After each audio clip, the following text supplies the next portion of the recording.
여러분, 지난 50년 동안 전 세계가 아프리카에 쏟아부은 돈이 얼마나 되는지 아십니까? 무려 1조 2천억 달러입니다. 우리 돈으로 환산하면 약 1,600조 원이 넘는 어마어마한 금액이죠. 이게 얼마나 큰 돈이냐면요. 스페인이나 호주, 한국 같은 나라의 1년 국내 총생산보다 많은 돈입니다. 우리나라 1년 예산이 대략 600조 원 정도 되는데 그것의 거의 3배가 넘는 돈이 아프리카로 흘러 들어간 겁니다. 그런데 더 놀라운 건 이 엄청난 돈이 투입되기 시작했을 때, 그러니까 1960년대 초반에는 아프리카 인구 중 극심한 빈곤층이 11%였습니다. 그런데 30년이 지난 1990년대에는 어떻게 됐을까요? 놀랍게도 66센트로 뛰어올랐습니다. 6배나 증가한 거예요. 2025년 현재는 38%로 다소 줄어들긴 했지만 여전히 원조가 시작될 때보다 3배 이상 높은 수치입니다. 더 충격적인 건 1960년에 아프리카의 1인당 국내 총생산은 유럽의 10분의 1 수준이었습니다. 그런데 지금은 어떨까요? 13분의 1로 격차가 더 벌어졌습니다. 돈을 쏟아부었는데 오히려 격차가 더 커진 겁니다. 현재 아프리카 인구의 절반 이상이 하루 5달러 50센트, 우리 돈으로 약 7,000원 미만으로 살아가고 있습니다. 거의 6억 명에 가까운 사람들이 전기조차 없는 삶을 살고 있습니다. 도대체 뭐가 잘못된 걸까요? 왜 이렇게 많은 돈을 썼는데도 상황이 나아지지 않은 걸까요? 아프리카가 가난한 것은 어제 오늘의 일이 아닙니다. 지난 300년 동안 아프리카는 줄곧 세계에서 가장 가난한 대륙이었습니다. 그래서 서구 세계는 간단한 답을 내놓았죠. 그들이 가난한 이유는 돈이 없기 때문이다. 그러니 우리가 돈을 주면 된다는 겁니다. 이 논리는 너무나 단순하고 명쾌해 보였습니다. 그래서 1960년대부터 아프리카로 흘러들어가는 원조 금액이 무려 120배나 증가했습니다. 한때 해외 원조는 마법의 탄환처럼 여겨졌습니다. 아프리카를 극심한 빈곤에서 건져낼 확실한 방법이라고 믿었던 거죠. 세계 각국 정부뿐만 아니라 수많은 자선단체들이 생겨났고 유명 연예인들이 앞장서 기부 캠페인을 벌였습니다. 전 세계가 하나 되어 아프리카를 돕자는 운동이 펼쳐졌습니다. 그런데 이 모든 노력이 실패로 끝났습니다. 아니, 실패라는 표현도 부족할 정도입니다. 상황이 오히려 더 나빠졌으니까요. 1970년부터 2000년까지 30년 동안 아프리카는 거의 600조 원에 가까운 원조를 받았습니다. 하지만 같은 기간 동안 아프리카의 평균 소득은 오히려 감소했습니다. 하루 2달러, 우리 돈으로 2,600원도 안 되는 돈으로 살아가는 사람들이 4억 명이 넘습니다. 역사상 가장 많은 숫자죠. 아프리카의 세계 무역 비중은 여전히 3%도 안 됩니다. 심지어 많은 나라들이 1980년대보다 지금 더 가난해졌습니다. 이는 정말 이해하기 힘든 현상입니다. 그렇다면 여기서 한 가지 질문이 떠오릅니다. 비슷한 원조 프로그램이 다른 곳에서는 성공한 적이 있었을까요? 놀랍게도 있습니다. 바로 제2차 세계대전 이후의 유럽입니다. 1945년 전쟁이 끝났을 때 유럽은 완전히 폐허가 되어 있었습니다. 독일과 프랑스, 영국 할 것 없이 모든 나라가 쑥대밭이 되었죠. 그때 미국이 나섰습니다. 1947년 미국 정부는 인류 역사상 가장 야심찬 경제 프로그램 중 하나를 발표했습니다. 바로 마셜 플랜입니다. 1948년부터 1952년까지 2년까지 4년 동안 미국은 유럽에 130억 달러를 쏟아부었습니다. 지금 가치로 환산하면 약 1,600억 달, 우리 돈으로 약 210조 원 정도 되는 금액입니다. 그리고 놀라운 일이 벌어졌습니다. 마셜 플랜 시행 후 10년 동안 유럽 전역의 1인당 국내 총생산이 거의 35%나 성장했습니다. 폭격으로 무너진 도시들이 다시 일어섰고 공장들이 돌아가기 시작했으며 사람들의 삶이 빠르게 나아갔습니다. 유럽은 기적적으로 회복되었죠. 미국은 이 성공을 보면서 깨달았습니다. 원조를 통해 나라를 부유해 만들 수 있다는 것을요. 그리고 부유해진 나라는 새로운 무역 파트너가 되고 공산주의와의 싸움에서 장기적인 동맹이 돼 있다는 사실도요. 마셜 플랜의 성공 이후 미국은 다른 대륙으로 눈을 돌렸습니다. 바로 아프리카였죠. 1960년 당시 사하라 이남 아프리카의 평균 소득은 1년에 150달러도 안 됐습니다. 우리 돈으로 환산하면 약 20만 원 정도였죠. 문맹률은 70%가 넘었고 평균 수명은 45세에 불과했습니다. 하지만 아프리카에는 미국이 원하는 게 있었습니다. 바로 천연 자원이었죠. 다이아몬드, 석유, 구리 같은 귀중한 자원들이 땅속에 잠들어 있었습니다. 그래서 돈이 흐르기 시작했습니다. 1960년대에 사하라 이남 아프리카가 받은 원조는 1년에 5억 달러였습니다. 그런데 1990년대가 되자 그 액수가 40배나 증가해 연간 거의 200억 달러에 달했습니다. 우리 돈으로 26조 원이 넘는 돈이 매년 아프리카로 흘러 들어간 겁니다. 하지만 이 엄청난 돈이 투입됐는데도 상황은 오히려 악화되었습니다. 이제 정말 중요한 질문을 던져야 합니다. 똑같이 원조를 받았는데 왜 유럽에서는 기적이 일어났고 아프리카에서는 실패했을까요? 유럽과 아프리카, 이 두 대륙의 차이는 무엇이었을까요? 최근 몇 년 사이 개발 전문가들 사이에서 주목받고 있는 한 가지 이론이 있습니다. 그들은 이 모든 걸 한 단어로 설명할 수 있다고 말합니다. 바로 제도입니다.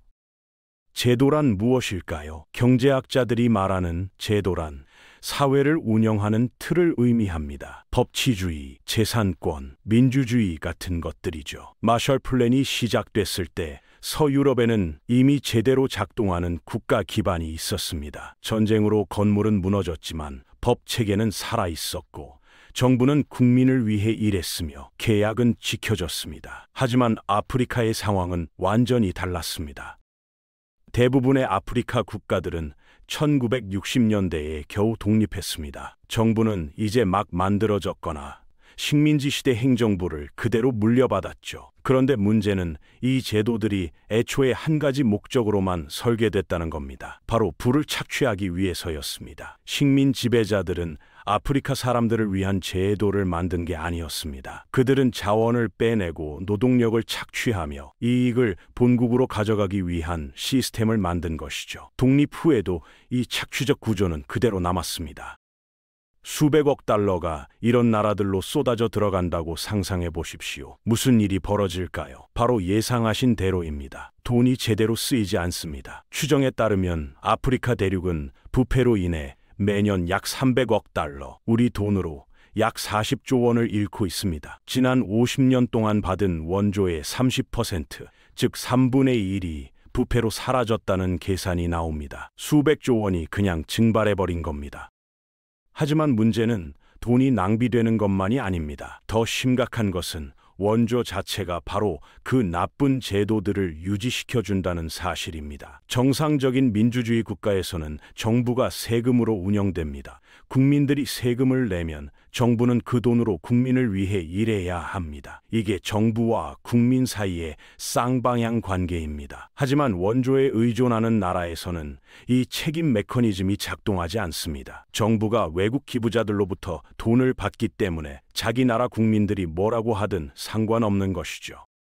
그래서 부패가 계속됩니다. 국민들의 저항도 거의 없습니다. 물론 어느 나라든 어느 정도 부패는 있습니다. 특히 발전 초기 단계에서는 더욱 그렇죠. 우리나라 역시 경제 발전 과정에서 완벽하지는 않았습니다. 하지만 그럼에도 불구하고 경제 발전을 이룰 수 있었던 이유는 무엇일까요? 바로 국민들이 직접 경제를 일으켜 세웠기 때문입니다. 그런데 원조는 이 과정을 훨씬 더 어렵게 만듭니다. 왜냐하면 원조 단체들이 제공하는 물품이 현지 기업들과 직접 경쟁하기 때문입니다. 가나만 보더라도 그렇습니다. 1990년부터 2010년 사이 가나의 국내 섬유 공장 80% 이상이 문을 닫았습니다. 왜 그랬을까요? 외국에서 기증한 옷들이 쏟아져 들어왔기 때문입니다. 누가 돈 주고 옷을 사겠습니까? 공짜로 나눠주는데요. 그 결과 수천 개의 일자리가 사라졌습니다. 실제로 지난 20년 동안 아프리카의 산업 부문은 대륙 경제의 15%에서 10%로 줄어들었습니다.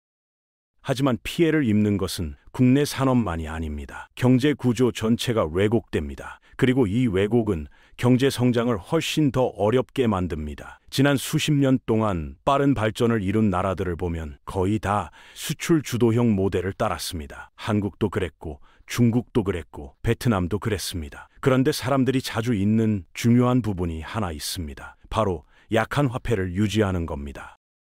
화폐 가치가 낮으면 그 나라의 수출품이 세계 시장에서 싸게 팔립니다. 그러면 외국 구매자들의 수요가 늘어나죠. 그런데 원조 자금은 정반대 효과를 냅니다.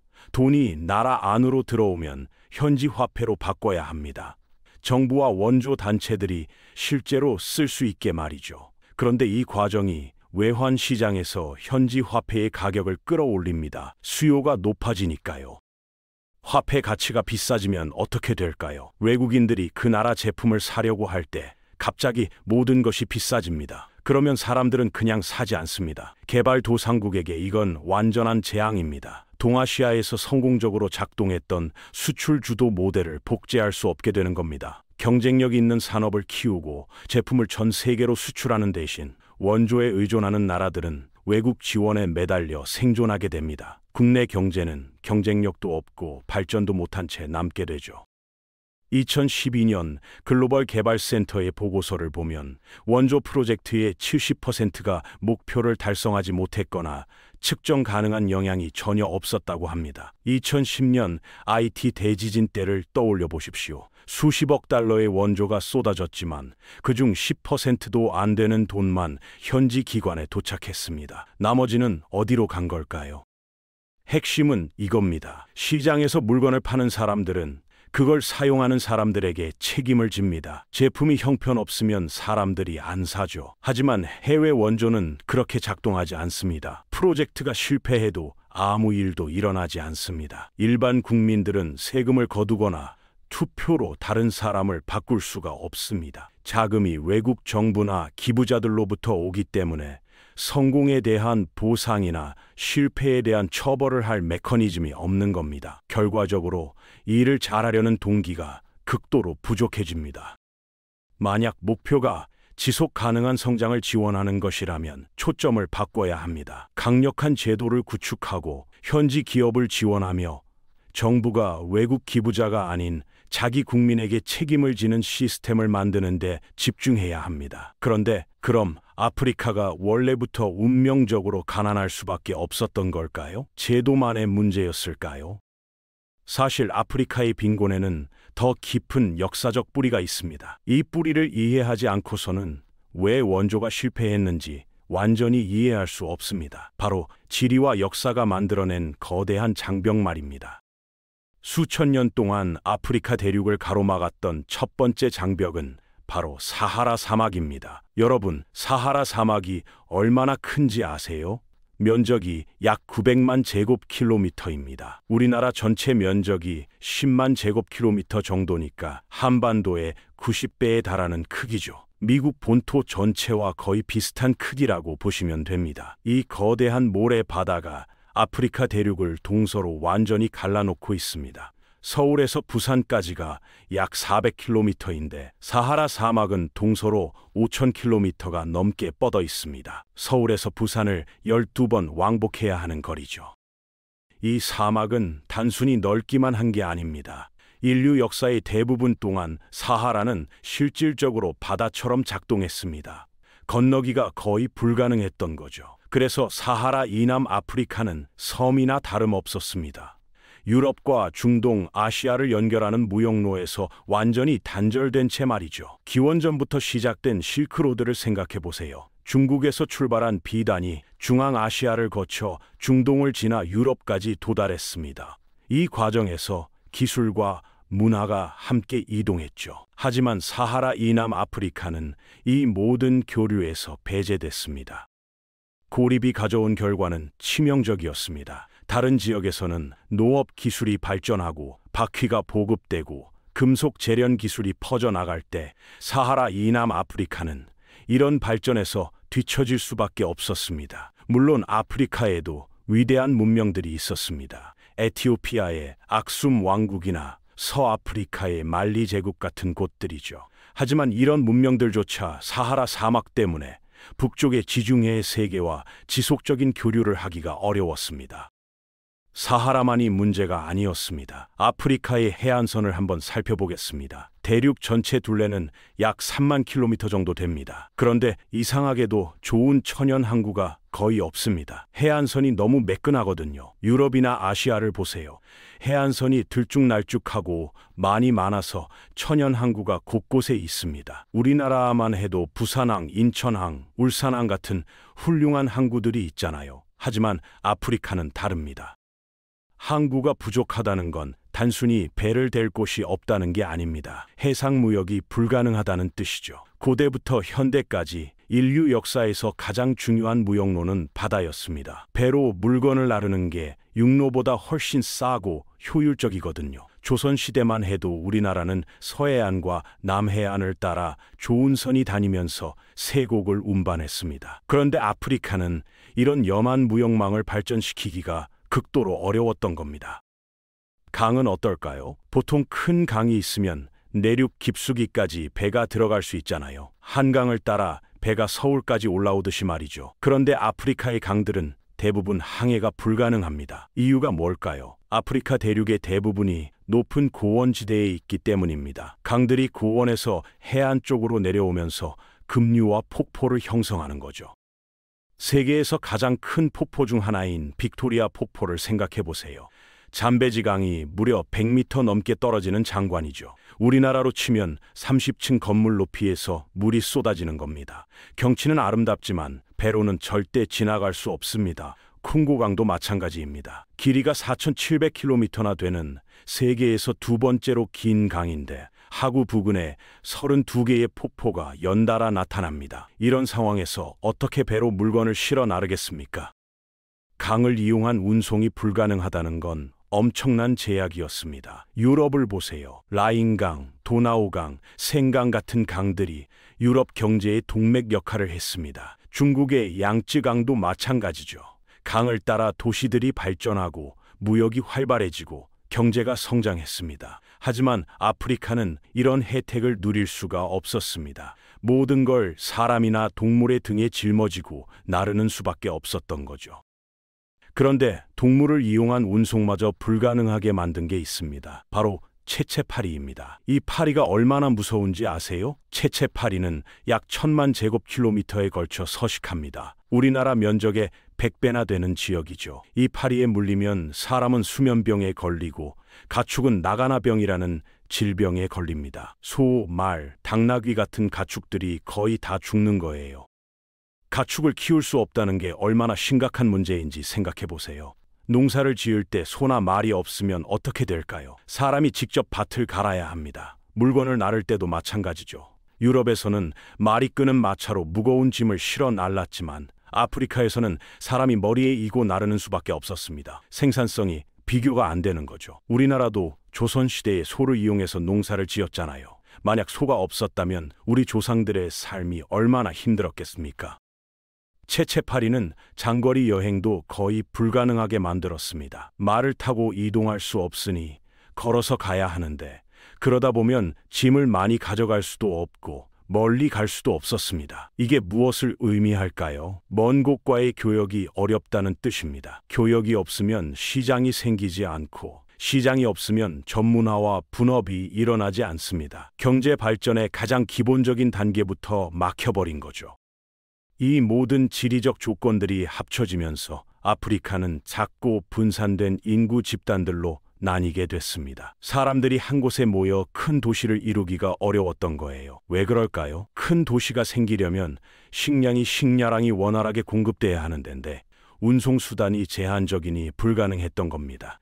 인구가 분산되면 기술 혁신도 더디게 일어납니다. 사람들이 모여서 아이디어를 교환하고 서로에게서 배우고 함께 문제를 해결하는 과정이 필요한데 그런 기회 자체가 적었던 거죠.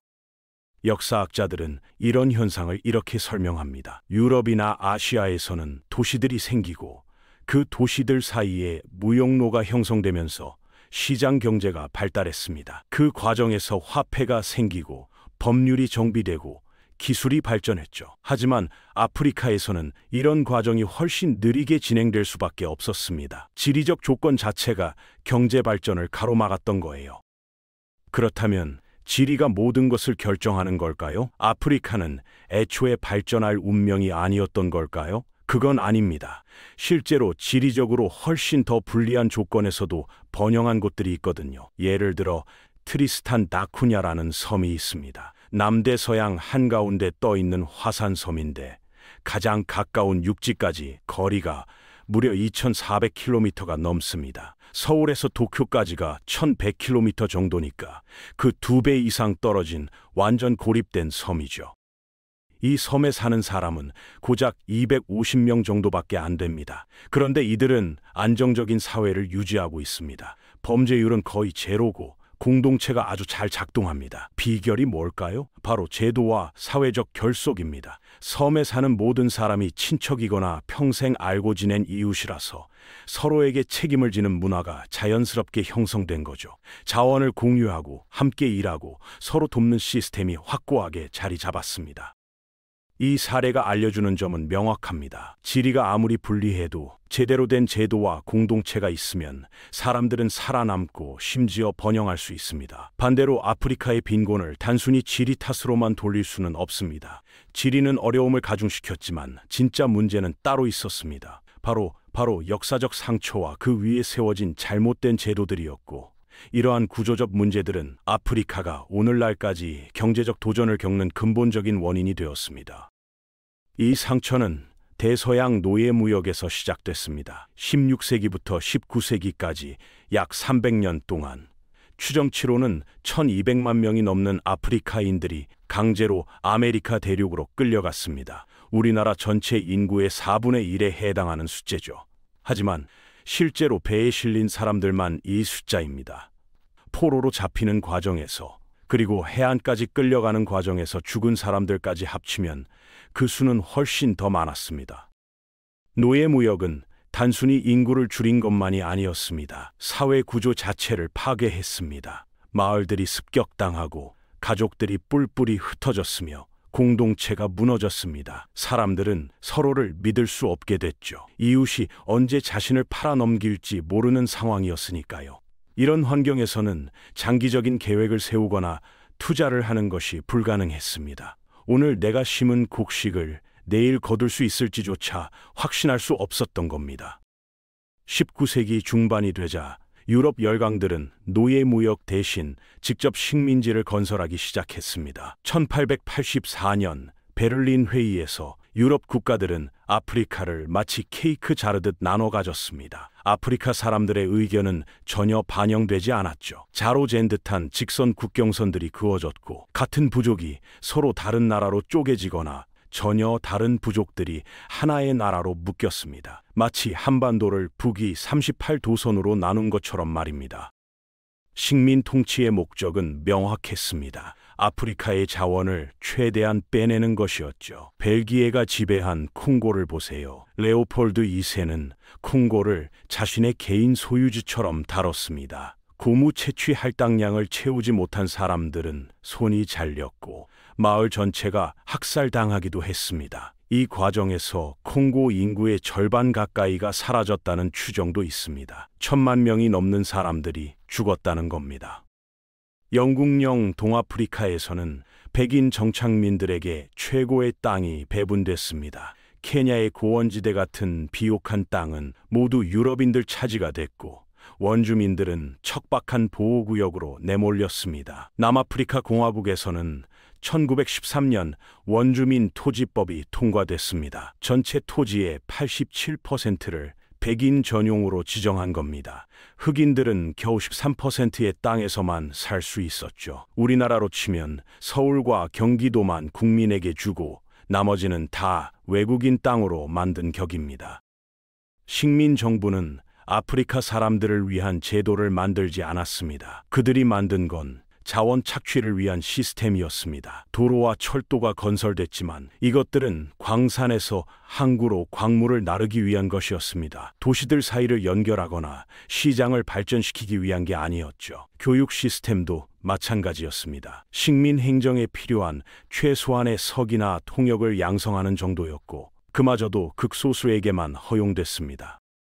법 체계는 어땠을까요? 식민지 정부는 원주민에게는 가혹한 처벌을 내렸지만 유럽인들에게는 관대했습니다. 같은 범죄를 저질러도 피부색에 따라 처벌이 달랐던 겁니다. 재산권도 제대로 보호받지 못했습니다. 원주민이 아무리 땅을 일궈도 언제든 빼앗길 수 있었으니까요. 이런 환경에서 누가 장기적으로 투자하고 사업을 일으키겠습니까?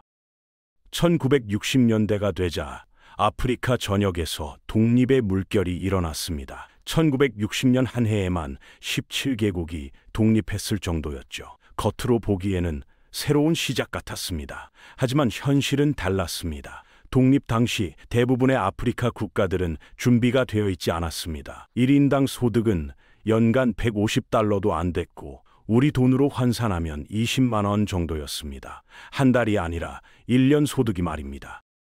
문맹률은 70%를 넘었습니다. 10명 중 7명이 글을 읽고 쓸 줄 몰랐다는 겁니다. 평균 수명은 45세에 불과했고 대학을 졸업한 사람은 손에 꼽을 정도였습니다. 콩고 같은 경우는 독립 당시 대학 졸업자가 전국에 16명밖에 없었습니다. 우리나라 인구로 치면 5,100만 명 중에 16명만 대학을 나왔다는 얘기입니다. 이런 상황에서 어떻게 나라를 운영하겠습니까?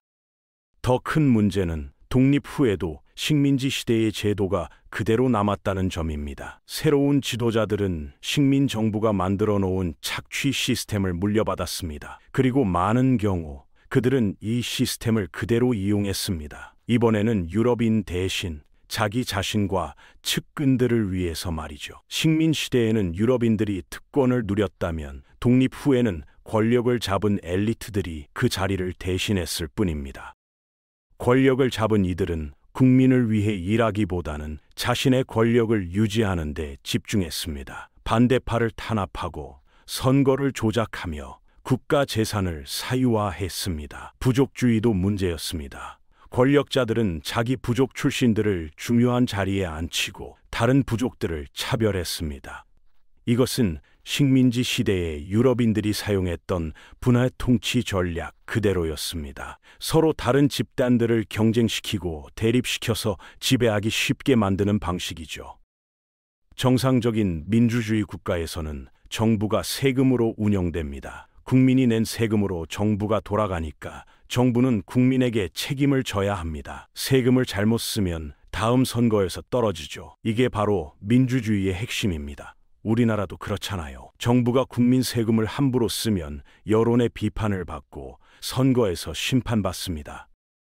하지만 아프리카의 많은 나라에서는 이런 메커니즘이 작동하지 않았습니다. 정부 수입의 상당 부분이 천연자원 수출이나 외국 원조에서 나왔기 때문입니다. 국민들에게서 세금을 거둬야 할 필요가 별로 없었던 거죠. 그러니 국민들이 뭐라고 하든 신경 쓸 이유가 없었습니다. 석유나 다이아몬드를 팔아서 돈이 들어오는데 굳이 국민들 눈치를 볼 필요가 없었던 겁니다.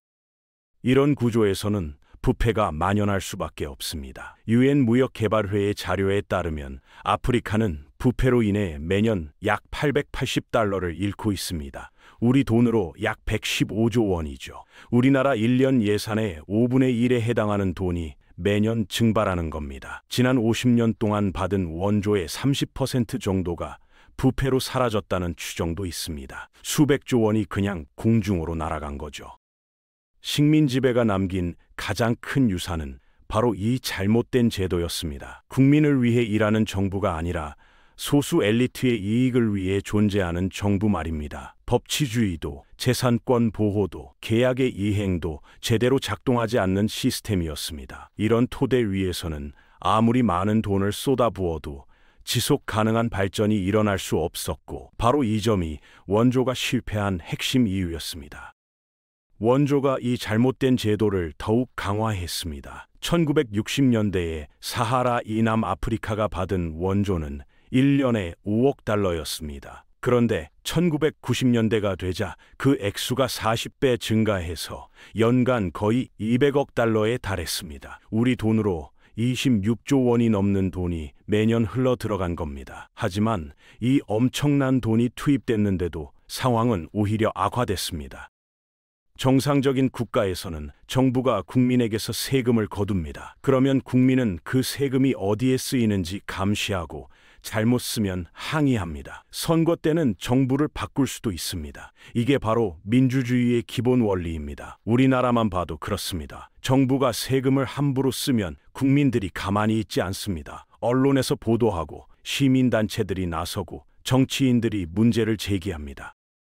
하지만 원조에 의존하는 나라에서는 이런 관계가 완전히 뒤바뀝니다. 정부가 돈을 외국 기부자들에게서 받기 때문에 자기 나라 국민들이 뭐라고 하든 별로 신경 쓸 필요가 없습니다. 기부자들은 멀리 떨어져 있고 그 나라 내부 사정을 제대로 알지도 못합니다. 프로젝트가 잘 되고 있다는 보고서만 받으면 만족하는 경우가 많습니다. 그러니 정부는 보고서를 그럴듯하게 꾸미기만 하면 됩니다.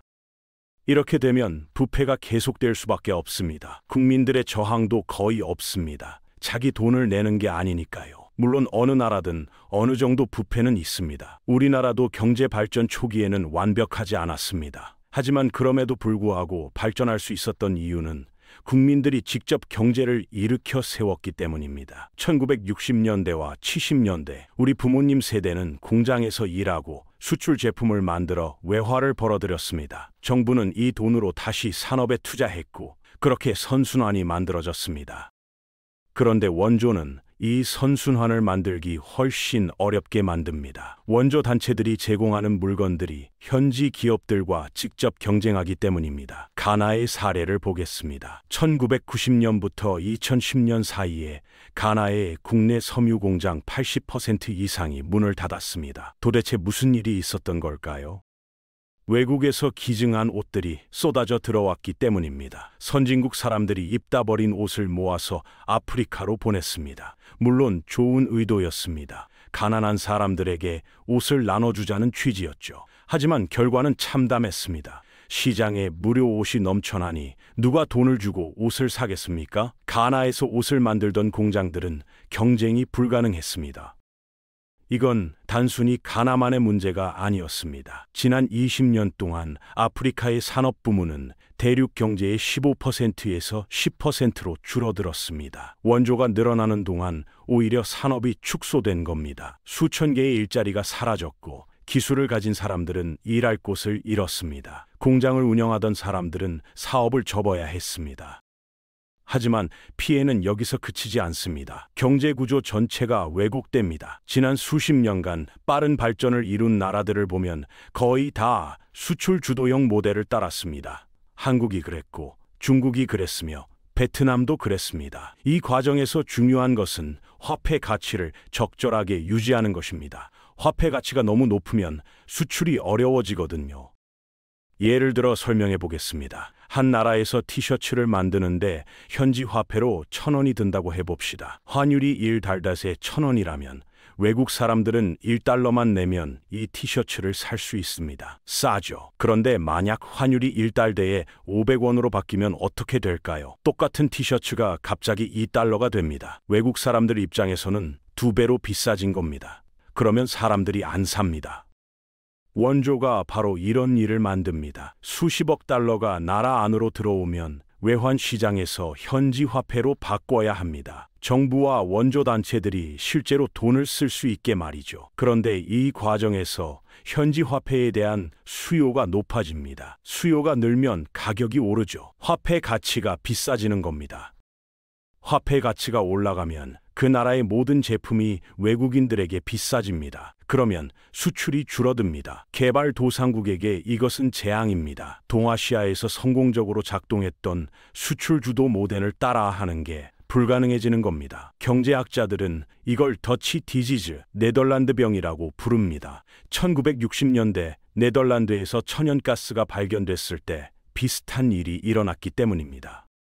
경쟁력 있는 산업을 키우고 제품을 전 세계로 수출하는 대신 원조에 의존하는 나라들은 외국 지원에 매달려 생존하게 됩니다. 국내 경제는 경쟁력도 없고 발전도 못한 채 남습니다. 2012년 글로벌 개발센터의 보고서를 보면 원조 프로젝트의 70%가 목표를 달성하지 못했거나 측정 가능한 영향이 전혀 없었다고 합니다. 10개 프로젝트 중 7개가 실패했다는 겁니다.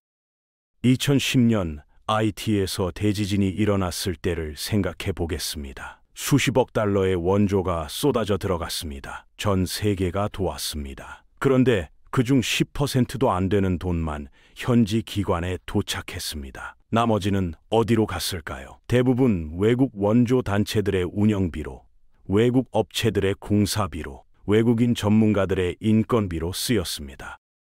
핵심은 이겁니다. 시장에서 물건을 파는 사람들은 그것을 사는 사람들에게 책임을 집니다. 제품이 형편없으면 사람들이 안 삽니다. 그러면 장사가 안 됩니다. 장사가 안 되면 망합니다. 이게 시장의 원리입니다. 하지만 해외 원조는 그렇게 작동하지 않습니다. 프로젝트가 실패해도 아무 일도 일어나지 않습니다. 일반 국민들은 세금을 거두거나 투표로 다른 사람을 뽑을 수가 없습니다. 자금이 외국 정부나 기부자들로부터 오기 때문에 성공에 대한 보상이나 실패에 대한 처벌을 할 메커니즘이 없습니다. 결과적으로 일을 잘 하려는 동기가 부족합니다. 원조가 만든 악순환은 명확합니다. 책임 없는 정부, 무너진 현지 산업, 왜곡된 경제 구조, 실패하는 프로젝트들이 반복되었습니다. 1960년대부터 40배 증가한 원조 자금에도 불구하고 아프리카 경제는 발전하지 못했습니다. 원조 프로젝트의 70%가 실패했고 산업 비중은 15%에서 10%로 줄어들었습니다.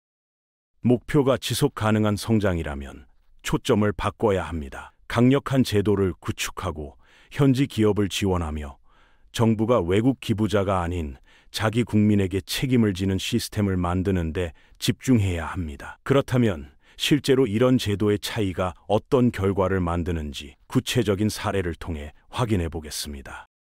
아프리카 대륙에는 극명하게 대조되는 두 나라가 있습니다. 하나는 보츠와나이고 다른 하나는 라이베리아입니다. 두 나라 모두 비슷한 시기에 독립했고 둘 다 귀중한 천연자원을 가지고 있었습니다. 하지만 결과는 완전히 달랐습니다.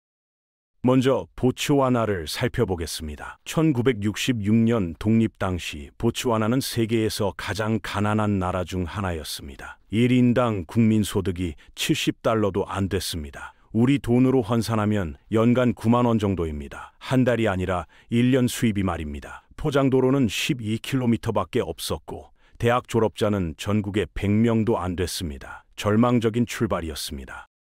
그런데 1967년 보츠와나에서 다이아몬드가 발견됐습니다. 그것도 엄청난 양이었습니다. 오늘날 보츠와나는 세계 최대 다이아몬드 생산국 중 하나입니다. 일반적으로 이런 상황에서는 권력자들이 자원을 독점하고 부패가 만연하며 국민은 여전히 가난한 상태로 남습니다. 하지만 보츠와나는 달랐습니다. 독립 이후 지금까지 60년 가까이 보츠와나는 연평균 7%의 경제 성장률을 기록했습니다. 우리나라가 고도 성장하던 시기와 비슷한 성장률입니다. 지금 보츠와나의 1인당 국민소득은 약 $8,000, 우리 돈으로 1,000만 원이 넘습니다. 60년 만에 100배 이상 늘어난 셈입니다. 비결은 무엇이었을까요? 제도입니다. 보츠와나 정부는 다이아몬드 수익을 투명하게 관리했습니다. 세계적인 다이아몬드 회사 드비어스와 합작 회사를 만들었지만 수익의 절반은 반드시 정부가 가져가도록 계약했습니다. 그리고 그 돈을 교육, 의료, 인프라에 투자했습니다. 부패가 없었던 것은 아니지만 아프리카 다른 나라들에 비하면 훨씬 적었습니다. 보츠와나에는 전통적으로 코틀라라는 제도가 있었습니다. 마을 사람들이 모여 공동체의 중요한 문제를 논의하는 시스템입니다. 누구나 발언할 수 있고 지도자는 사람들의 의견을 들어야 했습니다. 독립 후 보츠와나는 이 전통을 현대적 민주주의와 결합했습니다. 정부는 국민에게 책임을 져야 한다는 문화가 자리 잡은 것입니다. 선거도 정기적으로 치러졌고 야당이 존재했으며 언론의 자유도 상당 부분 보장되었습니다. 법원은 독립적으로 운영됐고 재산권도 보호됐습니다. 외국 투자자들이 안심하고 투자할 수 있는 환경이 만들어졌습니다. 보츠와나는 자원의 저주를 피한 몇 안 되는 나라 중 하나가 된 셈입니다.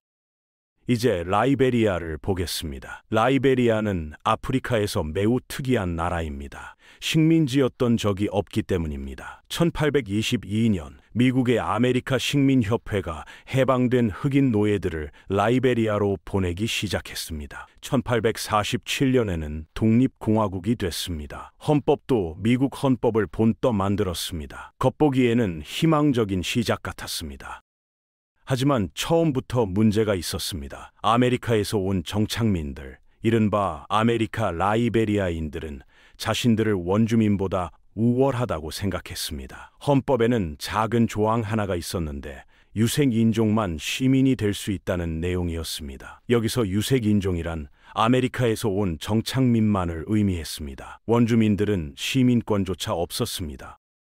아메리카 라이베리아인들은 전체 인구의 5%도 안 됐지만 모든 권력을 독점했습니다. 원주민들을 강제 노역에 동원했고 토지를 빼앗았으며 투표권도 주지 않았습니다. 사실상 식민지와 다를 바 없었습니다. 차이가 있다면 지배자가 백인이 아니라 흑인이었다는 것뿐이었습니다. 단일 정당이 100년 넘게 나라를 지배했습니다.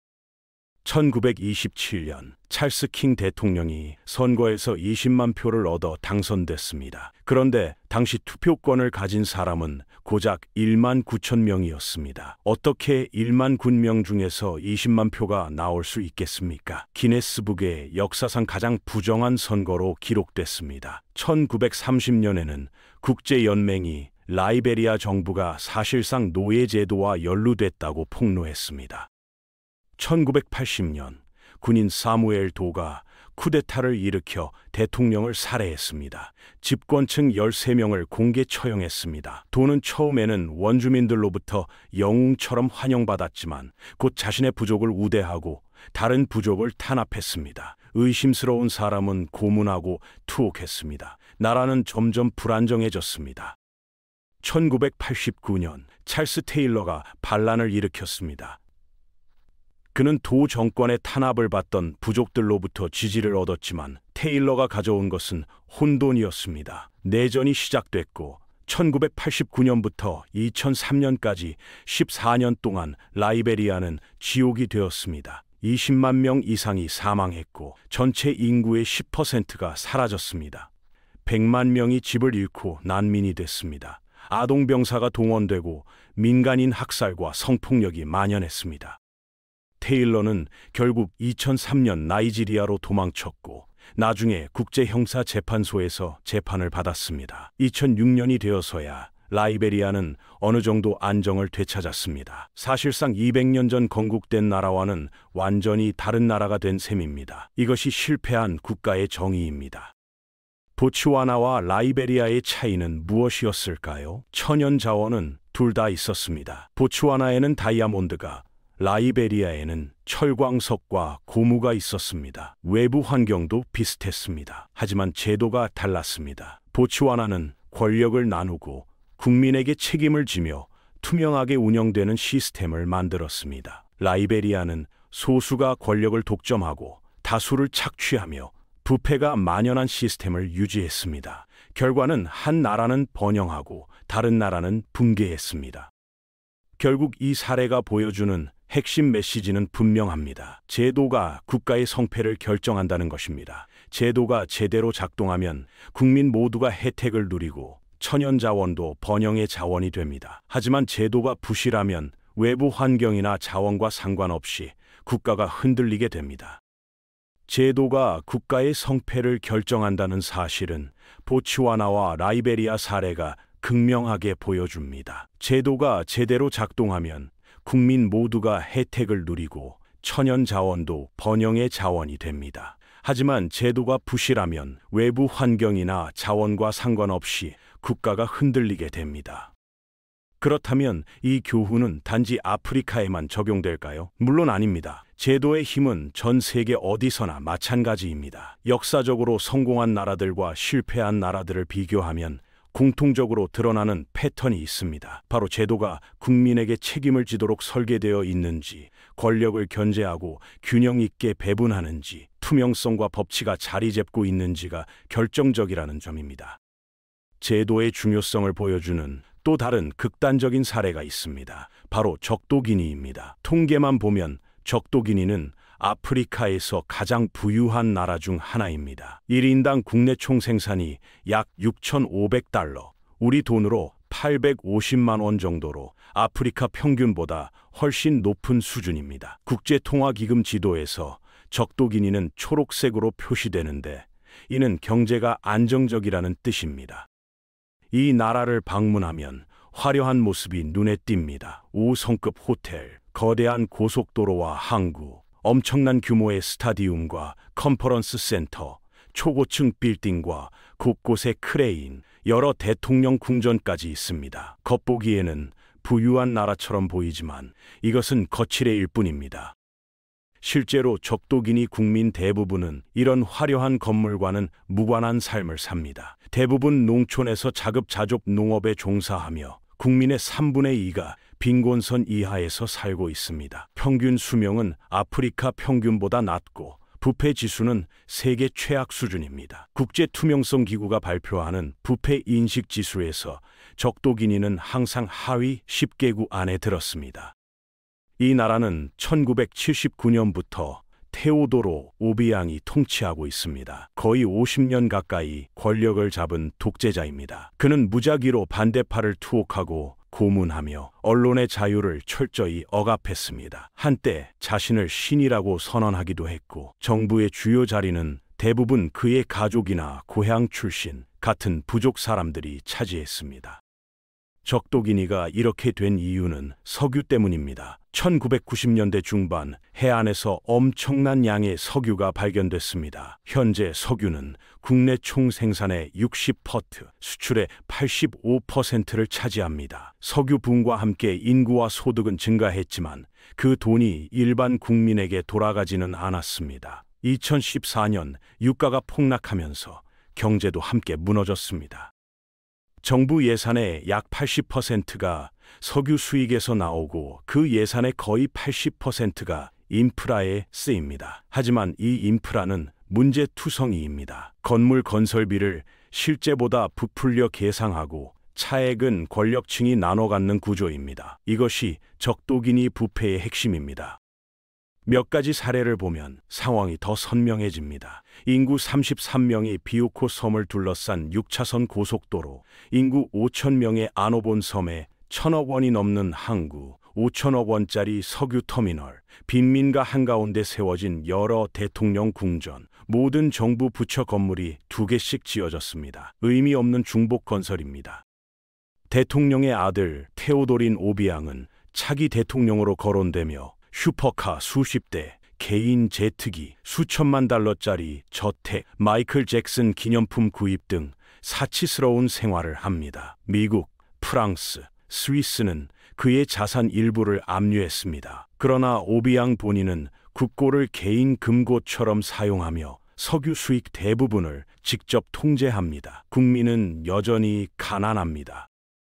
정부 예산의 80%가 인프라에 쓰이는 반면 보건과 교육 예산을 합쳐도 5%밖에 되지 않습니다. 초등학생 40% 이상이 학교에 다니지 못하고 주요 병원은 2곳뿐이며 대부분의 국민은 사비로 사립병원을 이용해야 합니다. 영아 사망률은 아프리카 평균보다 높고 평균 수명은 낮습니다. 국민 대부분이 식량 불안과 전력 부족에 시달립니다.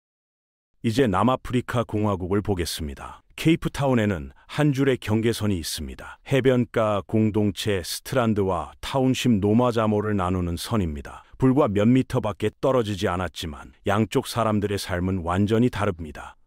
노마자모는 밀집되어 있고 상하수도 같은 기본 서비스가 부족하며 대부분 흑인이고 선 건너편은 대부분 백인입니다.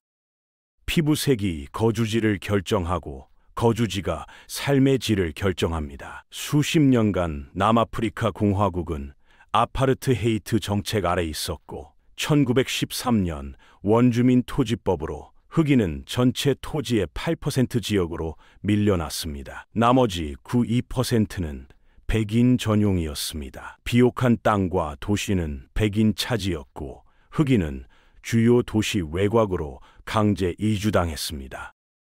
케이프타운의 디스트릭트 6는 한때 혼합 공동체였지만 1966년 백인 전용 지역으로 선포되면서 6만 명 이상이 강제로 이주했습니다. 1994년 아파르트헤이트가 끝났지만 수백 년간 배제된 수백만 명이 일자리와 서비스를 찾아 도시로 몰려들면서 빈 땅에 정착촌과 타운십이 형성되었습니다. 적도기니와 남아공 모두 자원은 풍부했지만 제도가 없었습니다. 적도기니는 석유가 있었지만 투명성과 책임이 부족했고, 남아공은 광물이 풍부했지만 포용적 제도가 없었습니다. 결과는 심각한 불평등과 지속되는 빈곤이었습니다. 지금까지 우리는 주로 서구의 원조에 대해 이야기했습니다. 하지만 최근 20년간 아프리카에서 가장 큰 영향력을 발휘하는 나라는 따로 있습니다. 바로 중국입니다. 2000년대 초반부터 중국은 아프리카 전역에서 막대한 자금을 투자하기 시작했습니다. 2000년에 중국 아프리카 교역액은 100억 달러 정도였습니다. 그런데 2020년에는 2000억 달러를 넘어섰습니다. 20년 만에 20배 증가한 겁니다. 중국의 접근 방식은 서구와 달랐습니다. 서구 국가들이 민주주의, 인권, 투명성을 강조하는 반면 중국은 그런 조건을 걸지 않았습니다. 대신 실질적인 것을 제공했습니다. 도로, 철도, 항구, 발전소 같은 인프라였습니다. 아프리카 지도자들에게 이것은 매력적이었습니다. 까다로운 조건 없이 눈에 보이는 성과를 얻을 수 있었으니까요. 중국의 원조는 크게 세 가지 형태로 나뉩니다. 첫째는 무이자 원조입니다. 말 그대로 공짜로 주는 돈이죠. 둘째는 양어성 차관입니다. 이자율이 낮고 상환 기간이 긴 대출입니다. 셋째는 상업적 대출입니다. 시장 이자율로 빌려주는 돈입니다. 문제는 이 세 가지가 뒤섞여 있고 계약 내용이 불투명하다는 점입니다. 서구의 원조는 대부분 공개됩니다. 얼마를 빌려줬는지, 이자율은 얼마인지, 언제까지 갚아야 하는지 모두 알 수 있습니다. 하지만 중국의 대출은 그렇지 않습니다. 계약서에 비밀 유지 조항이 들어가는 경우가 많습니다. 그래서 정확히 얼마를 빌렸는지, 조건이 무엇인지 외부에서는 알기 어렵습니다. 이것이 첫 번째 문제입니다. 두 번째 문제는 담보입니다. 중국은 종종 천연 자원이나 인프라를 담보로 요구합니다. 예를 들어 항구를 건설해주는 대신 돈을 갚지 못하면 그 항구의 운영권을 중국이 가져가는 식입니다. 스리랑카의 한반토타 항구가 대표적인 사례입니다. 스리랑카는 중국 돈으로 항구를 지었지만 빚을 갚지 못해서 결국 항구 운영권을 99년간 중국에 넘겨야 했습니다. 아프리카에서도 비슷한 일이 벌어지고 있습니다. 잠비아를 보겠습니다. 잠비아는 중국으로부터 수십억 달러를 빌렸습니다. 도로, 공항, 발전소를 건설하는 데 썼습니다. 하지만 2020년이 되자 잠비아는 채무 불이행 상태가 됐습니다. 빚을 갚을 수 없게 된 겁니다. 잠비아의 대외 부채 중 중국 몫이 약 30%를 차지합니다.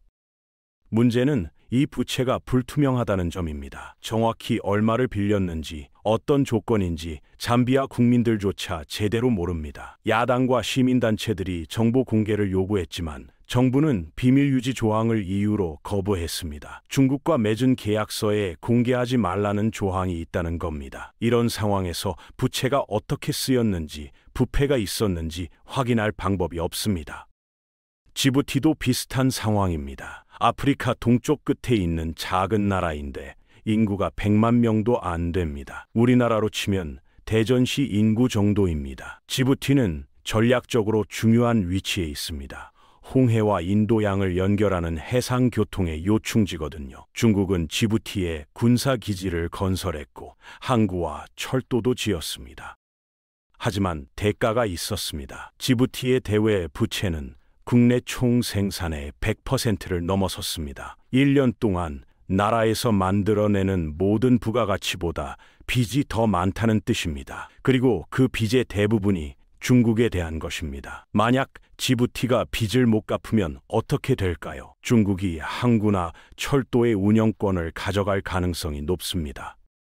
이런 상황을 두고 일각에서는 부채 함정 외교라고 비판합니다. 중국이 의도적으로 갚기 어려운 돈을 빌려주고 나중에 전략적 자산을 손에 넣는다는 겁니다. 중국은 이를 부인합니다. 중국 측은 자신들이 아프리카 개발을 돕고 있으며 부채 재조정에도 협조적이라고 주장합니다. 실제로 중국이 일부 나라의 빚을 탕감해준 사례도 있습니다. 하지만 핵심 문제는 투명성 부족입니다. 계약 내용이 공개되지 않으니 실제로 무슨 일이 벌어지고 있는지 외부에서 알 수가 없습니다. 이것은 서구 원조가 가진 문제와 비슷합니다. 책임을 물을 메커니즘이 없다는 겁니다. 서구 원조는 국민이 아닌 외국 기부자에게 책임을 졌고 중국 대출은 계약 자체가 비밀이라서 누구에게도 책임을 지지 않습니다. 더 큰 문제는 이 불투명성이 부패를 키운다는 점입니다. 브루킹스 연구소의 2021년 보고서를 보면 중국의 인프라 프로젝트에서 현지 엘리트들이 뇌물을 받거나 과도한 수수료를 챙기는 일이 빈번하다고 합니다. 계약이 비밀이니 감시가 불가능하고 감시가 없으니 부패가 생기는 겁니다. 결국 빚만 늘고 국민은 혜택을 못 받는 구조입니다. 물론 중국의 인프라 투자가 무조건 나쁜 것은 아닙니다. 실제로 도로와 철도가 생기면서 경제가 활성화된 지역도 있습니다. 에티오피아와 케냐를 연결하는 철도, 탄자니아의 항구 같은 프로젝트는 실질적인 도움이 됐습니다. 문제는 이런 프로젝트가 강력한 제도 없이 진행된다는 점입니다. 앞서 봤던 원조 실패의 교훈이 여기서도 반복됩니다. 돈이 문제가 아니라 제도가 문제라는 것입니다. 중국의 인프라 투자도 마찬가지입니다. 투명한 제도, 책임 있는 정부, 부패 방지 시스템이 없다면 아무리 많은 도로와 다리를 지어도 지속 가능한 발전으로 이어지기 어렵습니다. 오히려 빚만 늘어나고 그 빚의 부담은 국민이 떠안게 됩니다. 그렇다면 원조가 완전히 쓸모없는 걸까요? 모든 원조를 중단해야 할까요? 그렇지는 않습니다. 원조가 실제로 도움이 된 분야들이 있습니다. 특히 단기적이고 인도적인 영역에서 말입니다. 유니세프 자료를 보면 아프리카의 아동 사망률이 1960년 18%에서 2020년 6%로 줄었습니다. 3분의 1 수준으로 떨어진 겁니다. 이것은 백신 접종 프로그램과 기본 의료원 덕분입니다.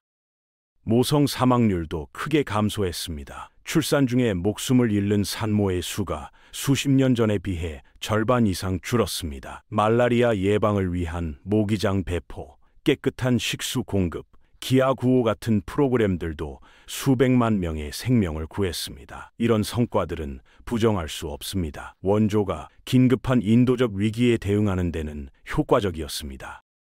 하지만 단기 구호와 장기 발전은 다른 문제입니다. 아이들의 목숨을 구하는 것은 중요하지만 그 아이들이 자라서 일자리를 찾을 수 있는 경제를 만드는 것은 또 다른 차원입니다. 백신을 제공하는 것과 제약 산업을 육성하는 것은 다릅니다. 식량을 나눠주는 것과 농업 생산성을 높이는 것은 다릅니다. 그리고 후자를 위해서는 강력한 제도가 필요합니다.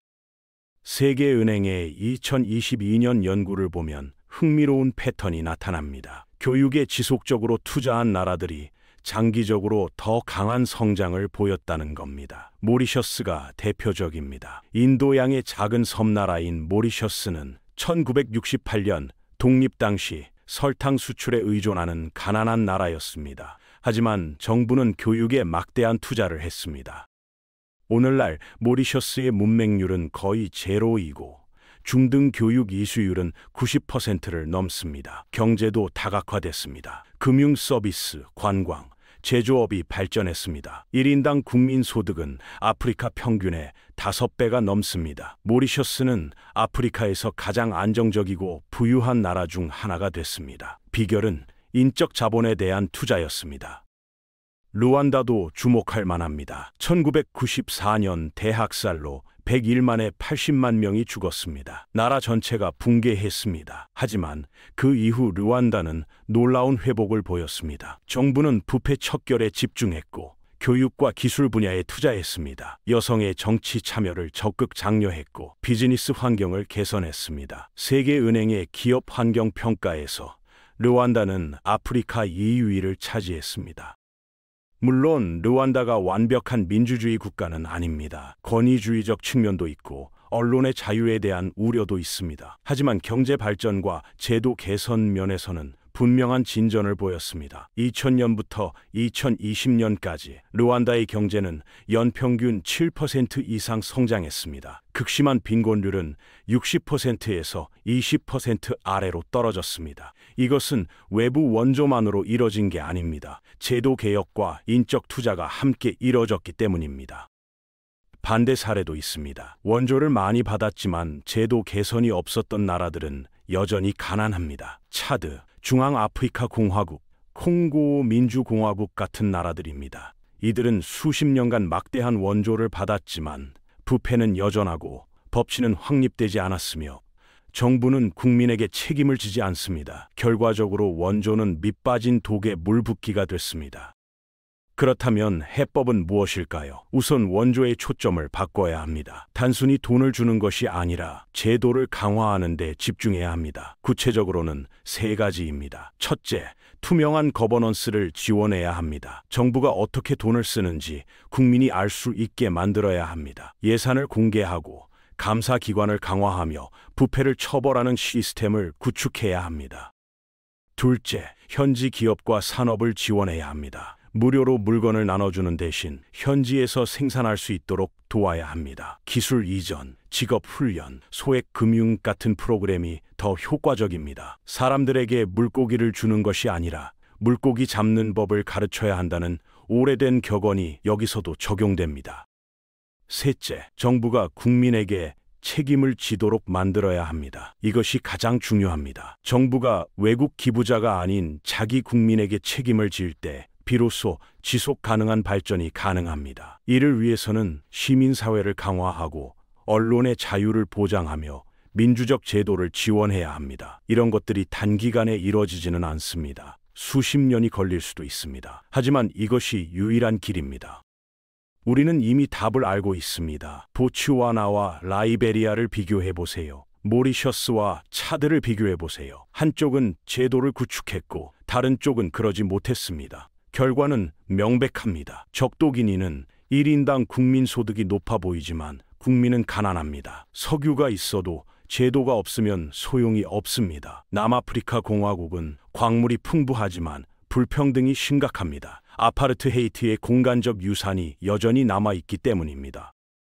지난 50년간 1조 2천억 달러가 아프리카로 흘러 들어갔습니다. 우리나라 예산의 거의 3배에 달하는 돈입니다. 하지만 극심한 빈곤은 11%에서 38%로 증가했다가 이제야 줄어들고 있습니다. 유럽과의 소득 격차는 13배로 벌어졌습니다. 이것은 돈의 문제가 아니었습니다. 제도의 문제였습니다. 마셜 플랜이 유럽에서 성공한 이유는 유럽에 이미 작동하는 제도가 있었기 때문입니다. 법치, 재산권, 계약 이행, 책임 있는 정부가 있었습니다. 전쟁으로 건물은 무너졌지만 시스템은 살아 있었습니다. 하지만 아프리카는 달랐습니다. 식민 지배가 남긴 착취적 제도, 부족주의로 분열된 사회, 책임을 지지 않는 정부가 있었습니다. 이런 토대 위에서는 아무리 돈을 쏟아부어도 지속 가능한 발전이 일어날 수 없었습니다. 우리는 4가지 요소를 살펴봤습니다. 지리적 고립, 역사적 상처, 원조의 악순환, 그리고 제도의 부재입니다. 사하라 사막과 체체파리는 발전을 어렵게 만들었습니다.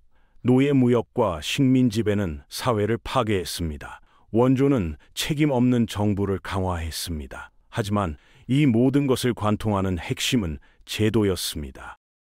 보츠와나는 다이아몬드를 발견했지만 투명하게 관리했고, 적도기니는 석유를 발견했지만 엘리트가 독점했습니다. 모리셔스는 교육에 투자해 번영했고, 차드는 원조에 의존하며 정체됐습니다. 라이베리아는 소수의 착취로 붕괴했고, 르완다는 제도 개혁으로 회복했습니다. 차이는 자원이 아니라 제도였습니다. 결론은 분명합니다. 국가의 번영을 결정하는 것은 돈이 아니라 제도입니다. 법치주의, 투명성, 책임성, 재산권 보호, 부패 방지가 핵심입니다. 이런 제도가 없으면 원조는 실패하고 천연 자원은 저주가 됩니다. 하지만 이런 제도가 있으면 적은 자원으로도 번영할 수 있습니다. 아프리카의 미래는 외부의 돈이 아니라 내부의 제도 개혁에 달려 있습니다.